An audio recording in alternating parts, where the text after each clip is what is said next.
bikes out today. That's the new one. It's Draco. And I've got to say, after doing all the upgrades and mods, has velocity stacks in it, new race tune in it, sprint filter, you know, Monster GP22 in there.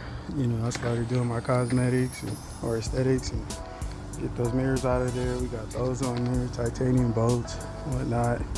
Same thing for Steam, my OG.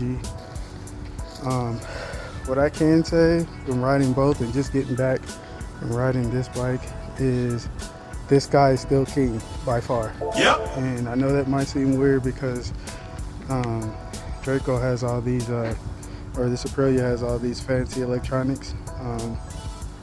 I'll say again, that shit really doesn't matter when it comes to just plain bike performance. Nope. Same thing with the MV. That stuff is cool, but when a bike works, when it just works, it's amazing.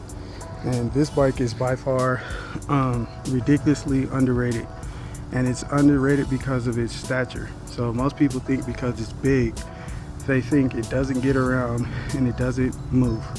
This thing moves when it's uncorked. If you get it and it's stock out of the showroom, okay, it's been, what we're calling it, it's corked, okay? Still a baby it's a baby in the womb. But when you start tricking out stuff and you know, you start getting tunes and mapping it and you putting the right chain and sprockets to it, you know, the right tune, the right kind of setup, the right kind of gear on it, this thing moves flat out. By far, I would take this if I had to choose. This would be before he got here. I know that seems crazy because it is clean as hell, but this operates totally different than this, and they should. That's why I would never get rid of it.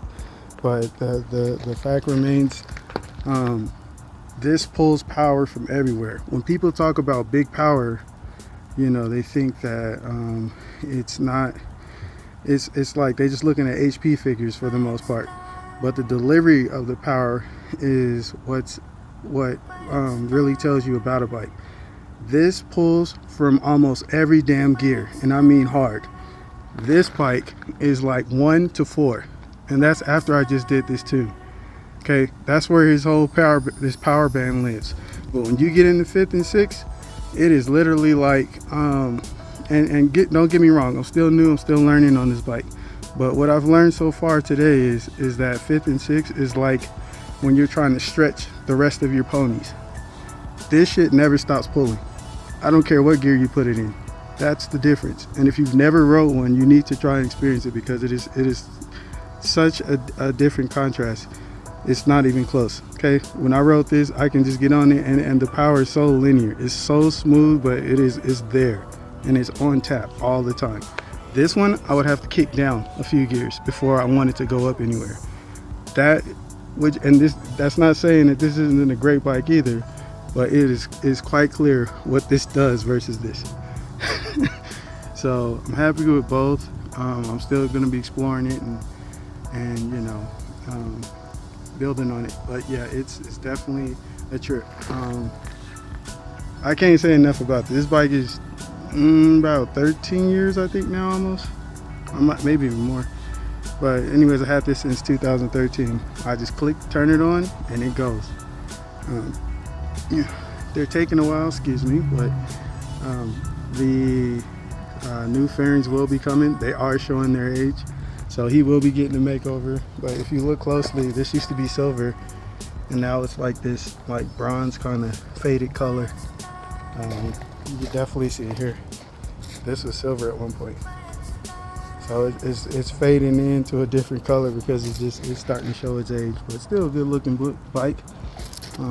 I try my best to take care of all my rides.